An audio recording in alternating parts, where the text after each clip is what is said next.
Holy hell. What a nightmare. Oh my god. And since we're talking about nightmares, but really dreams and the things that they tell us about us, some really revealing things, it's a good point now to talk about the game we're going to talk about today. And that is, of course, Yume Nikki by Kikiyama.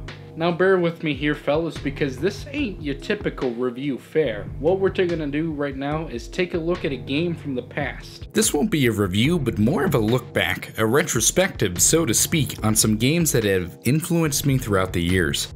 So don't expect a score at the end of this video, and don't expect the games on this list to be necessarily new, since a lot of them, like today's topic, can be well over a decade old. What you're going to be looking at with this series is a rawer, less critical me, and you'll see that I'll go into more speculation and mass guessing. Now don't worry, as these retrospectives won't completely replace the reviews that you have come to know and love, or realize just now this is your first video. But with the Halloweenie season coming right up, I thought I would start this series off in October and taking a look at some horror games. So, without further delay, we're going to take a look at Yume Nikki. Yume Nikki is genuinely the closest I can get to calling a game to a walking simulator, since the vast majority of the game you, walk around and experience increasingly esoteric, dreamy events. You play the role of a girl named Madatsuki and start off in a small, claustrophobic apartment with nothing more than a TV, a diary, the balcony, and of course your trusty bed. Fairly quick you'll learn that you pretty much are trapped here, since there's no place to leave on the balcony, and interacting with the door will get a quick shake of the head from Madatsuki. Since we're trapped in here, we can load up a game of Nasu on the Famicom in her room and play a little Famicom game. There isn't much to be done or said of the Nasu Famicom game. You pretty much look like this weird parrot thing and catch things that fall from the sky, and if you don't catch the eggplant, then whoop, it's game over.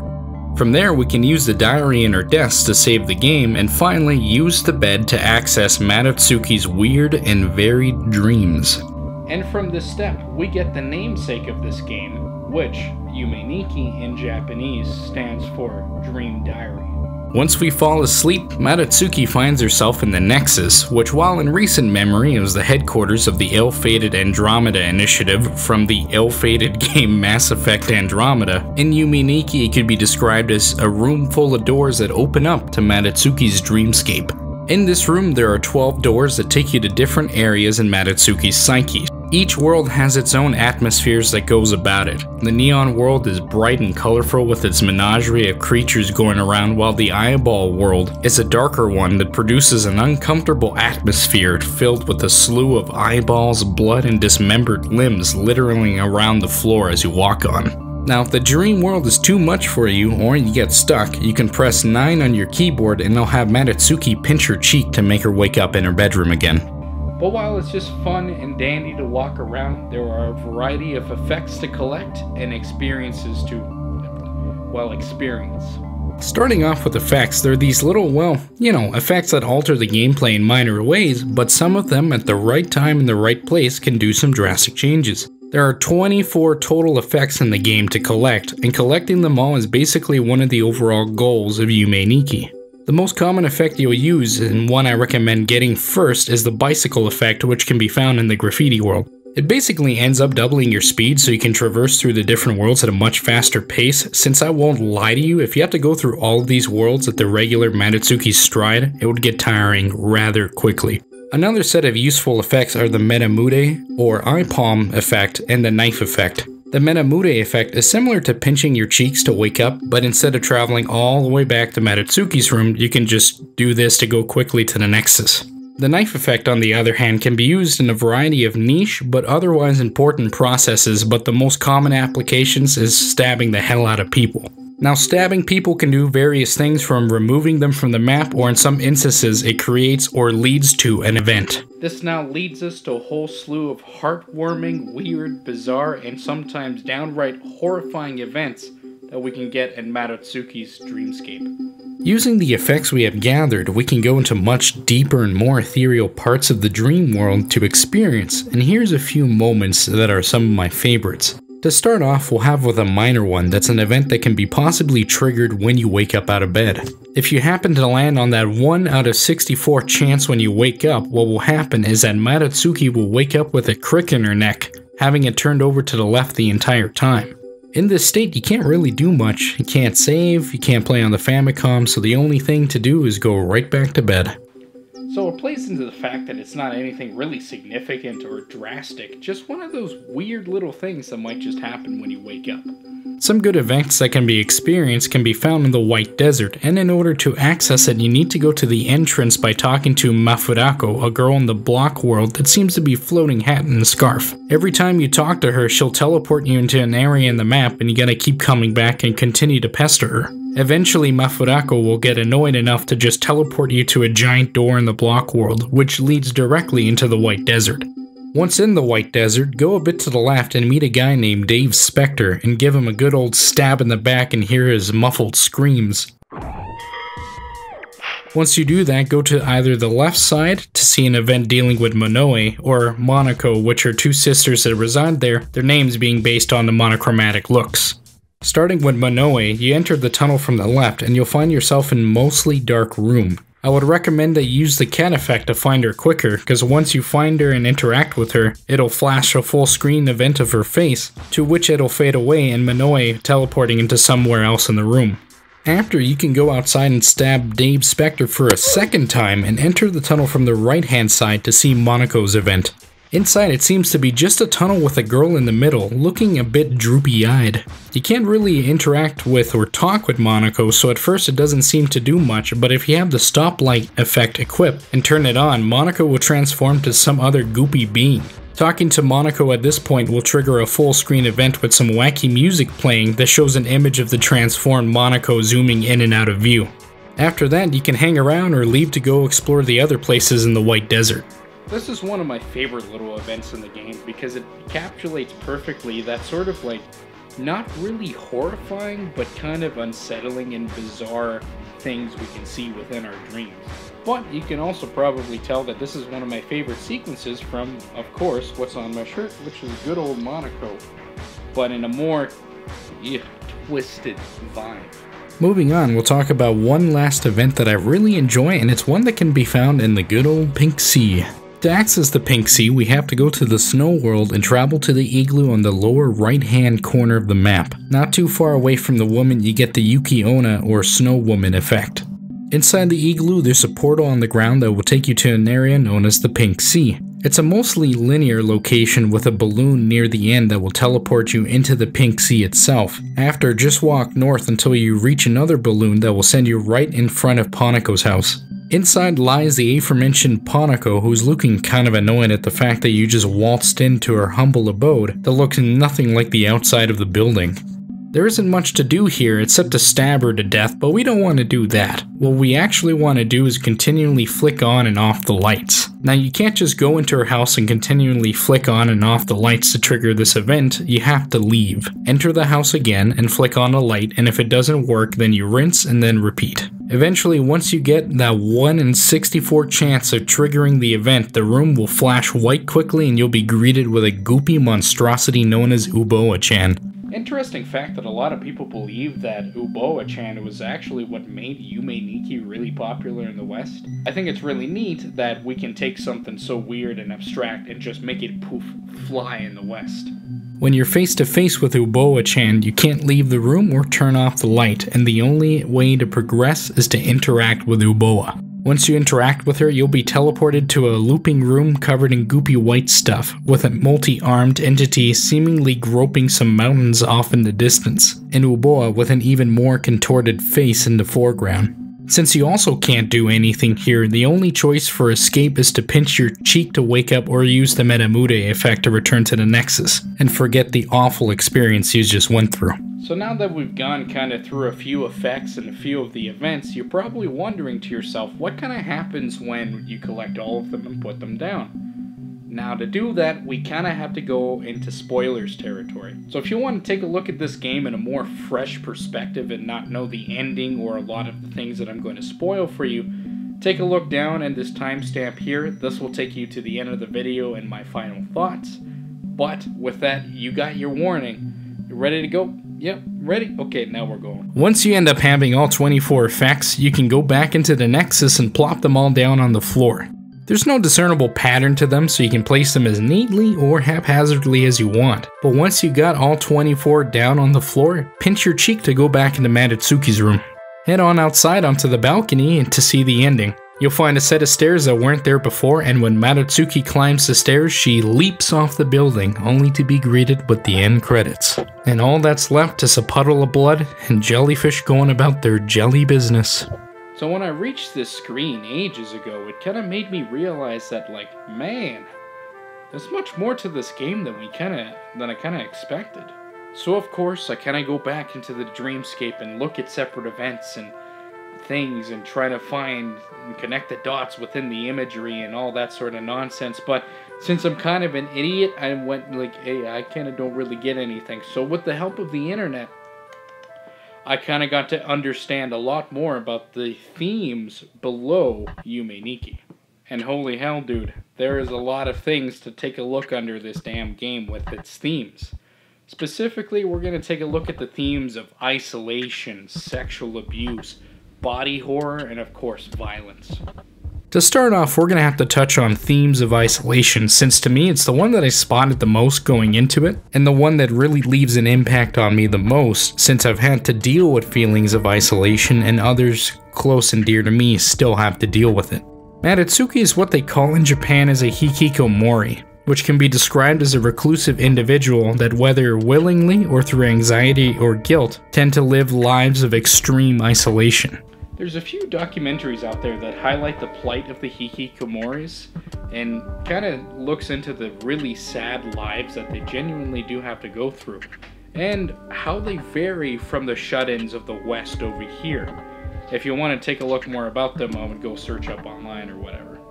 Okay, get this here. One final plug. I'm gonna put one final plug here. If you want to watch a show that is honestly the best fictional representation of this phenomenon, then there's an anime out there that's called Welcome to the NHK that's unimaginably well done, and it is incredibly heart-wrenching. It's a series with some heavy-ass themes and will genuinely change the way you look at more reclusive people and the way we think of them. It's so telling to the phenomenon that it showcases that my girlfriend can't watch this show without breaking into tears every time. So give this bad boy a watch when you got the time.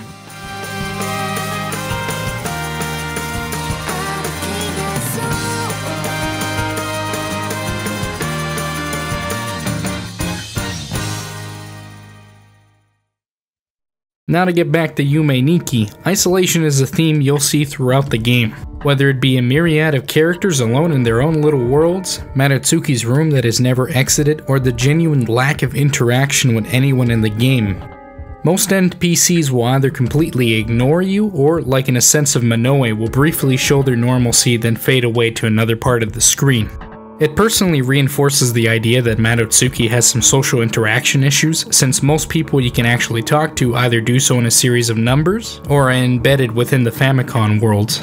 And while I might be reaching, I think the fact that the only dialogue that can be seen in the game comes from the people in the Famicom world throws the idea out that the only real interaction that Matatsuki can experience is through isolated or inclusive instances like video games providing an escape. But one thing that definitely helps Yume Nikki in the sense of isolation is that when you play through it, it genuinely does feel like oppressively isolating. Throughout the entire game, you wander through vast dream worlds that are nearly barren, only the weirdest recesses of the subconscious creating the structures found throughout it. To me, it almost mirrors the lives that some hikikomoris experience. To them, they wander the world that is hopelessly empty with no meaningful interaction between others, just so you can gather seemingly meaningless effects that barely alter you or do any meaningful change. And once you gather them all, life throws the ultimate curveball of making you hopelessly depressed, so you throw yourself out of the building.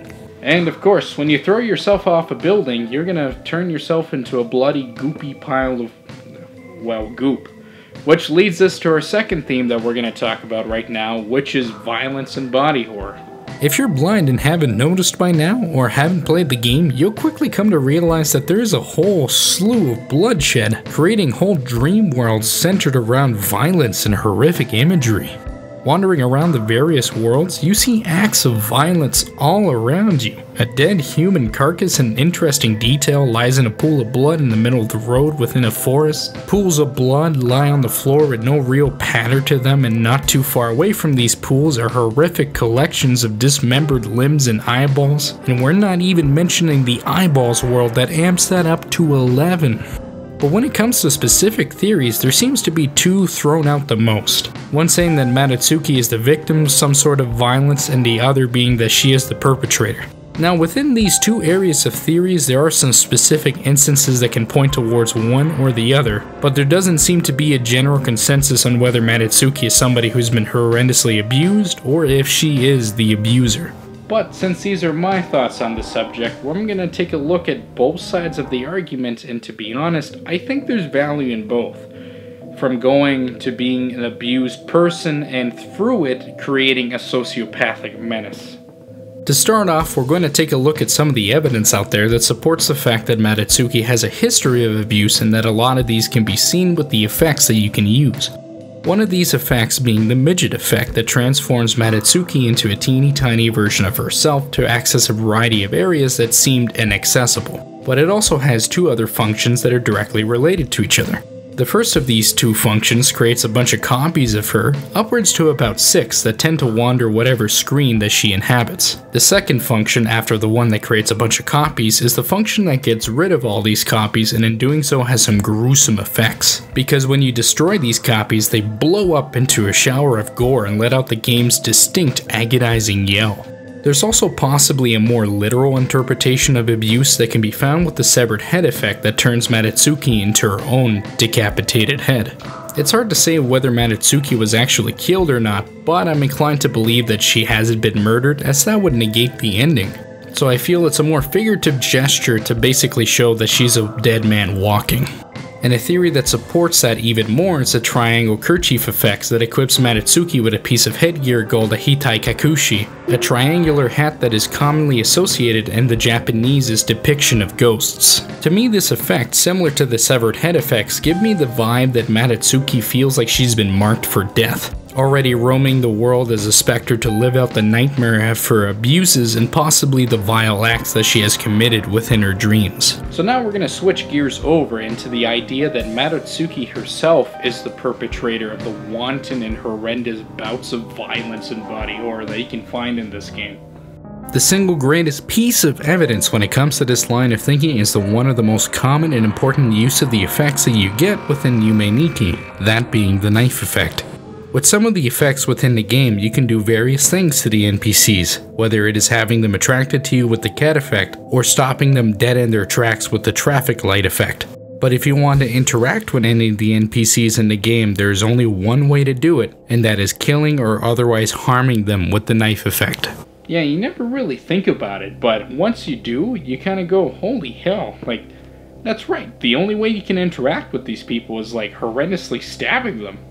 Yume Nikki also does the act of killing in a really interesting and haunting way by having these cartoony and rather colorful looking people being instantly poofed away in a puff of gore and letting out this chilling, uncannily human scream, and the juxtaposition of the two gets me thinking. And it makes me think that there's an aspect on screen that are formulated from her dreams and an aspect that's genuinely formulated from reality. See, the cartoony, more expressive elements of the game to me seem to be indicative of the fact that Matsutsuki is dreaming. Numerous things have weird faces and features, but for the most part it seems that whatever elements are specifically formulated from dreams seem to be more outlandish.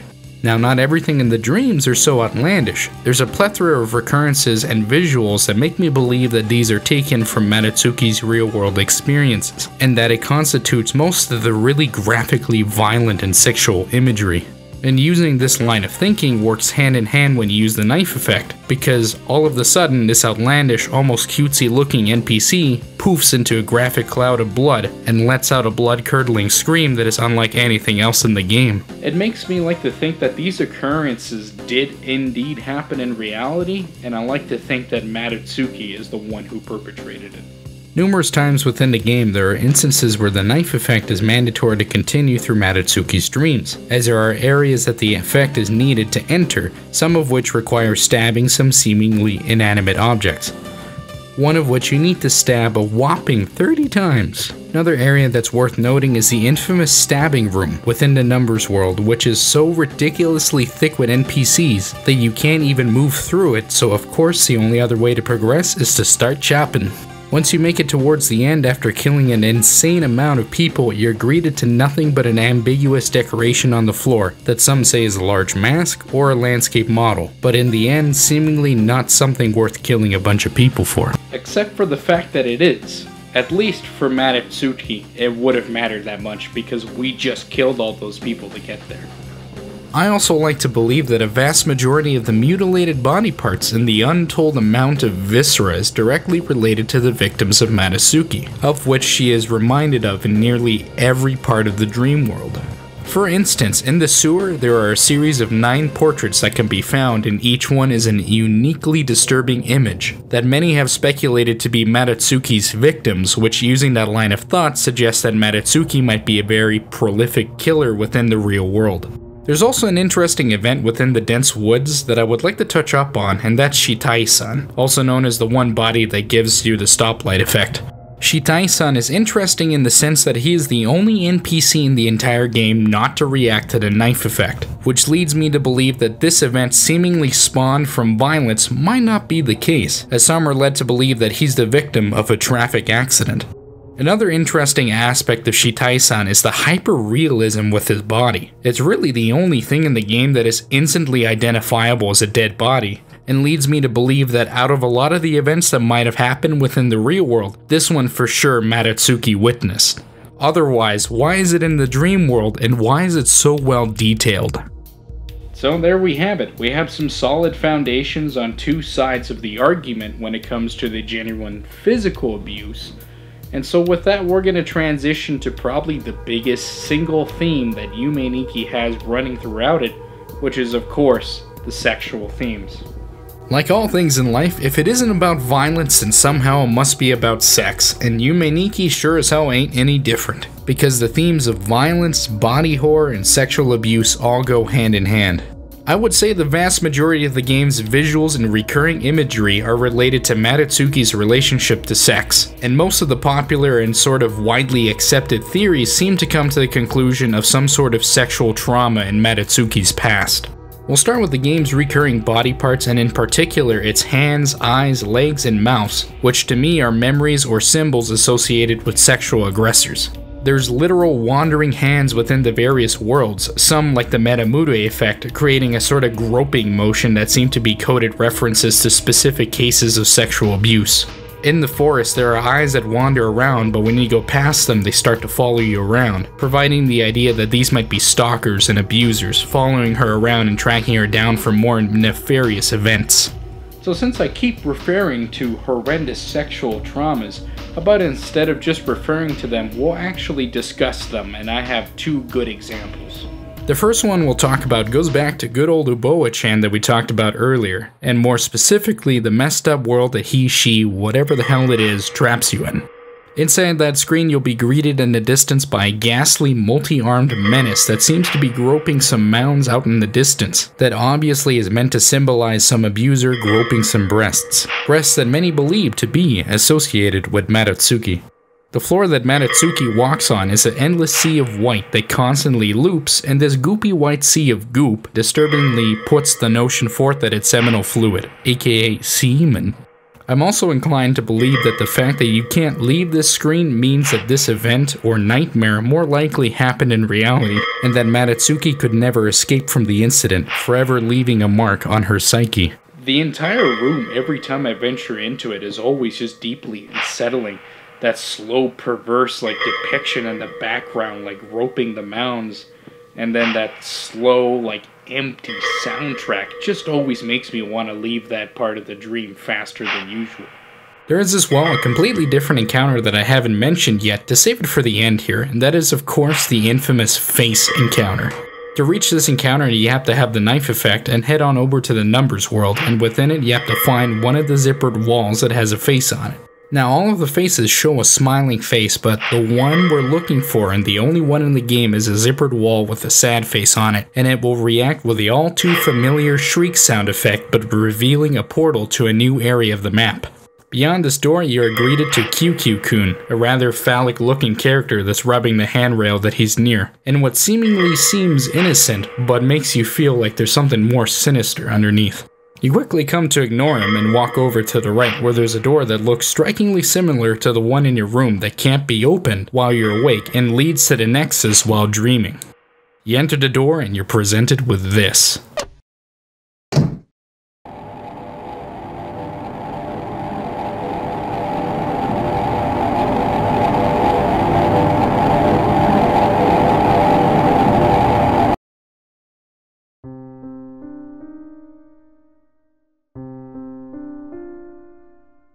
After coming across the perverse thing, Maritsuki wakes up from the nightmare, and it's the only time in the game where an event directly, without the control of the player, leads to her waking up. Soon, you kind of just sit there and knock back and you wonder to yourself and think, like, what the hell was that? Everything from the beginning of this encounter to the end is just a series of warnings that eventually lead to one of the most disturbing parts in the game. You start with finding the zipper wall with the sad face on it, and the only one, so that tells you something, only to open it up with the knife effect and hear the shriek. Next you find QQ-kun rubbing the rail and making that sinister squeak sound when he does it. Not to mention that his figure is rather phallic, so it makes me think that he's looking to do something nefarious.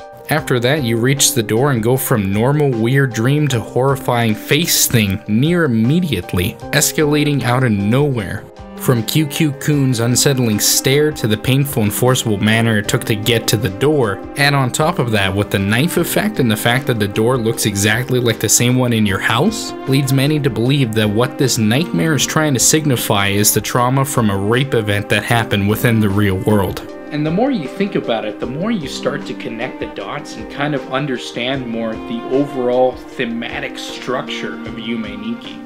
From my point of view, and the ideas of many other people, this game paints the picture of a girl who through her budding adulthood has been sexually and physically abused, raped, and then probably thrown out the figurative window. Through these events, it creates the monster that we touched up on the violence theories, throwing a warpath of victims her way until Maritsuki, through social ostracization and possibly her own self-exile from the real world, landed herself in this sad, lonely existence. So instead of continuing her sad, lonely, and traumatic existence, she decided to remove herself from this mortal coil and throw herself off her balcony, effectively bringing this sad and disturbing game to a close. But of course, these are just my own personal theories with the help of some that people have written online about. I would actually really implore you to jump into Yume Nikki yourself and configure your own ideas about it. Maybe, just maybe, you might discover something that somebody else hasn't. Granted, the game's over like 10 years old now, so probably not, but anyways, it's definitely a game worth experiencing. There's a whole slew of themes out there that I didn't touch up on, but you can find for yourself. And I implore you to because they're really good. But not just that, as this also leads the way into other Yume Nikki fan games, like Yume Tuki, LCD DEM, and my personal favorite, .flow. There's a few more RPG Maker horror games that I would like to talk about in the future, specifically .flow since it's real hardcore with its imagery and themes, but I'll leave that to another day, maybe even save it for another Halloweenie special. But with that, we've kind of come to the end of the first Halloweenie special / start of a series that I really want to talk about. Next on the schedule we have Call of Cthulhu, Dark Corners of the Earth, which is a really interesting game to talk about in the sense of how a game could start off so good and continually through jumping the shark and becoming its own antithesis, becoming kind of shit. So, this is Tom the Chosen One, folks, and I'll see you next time in the next spooktacular adventure.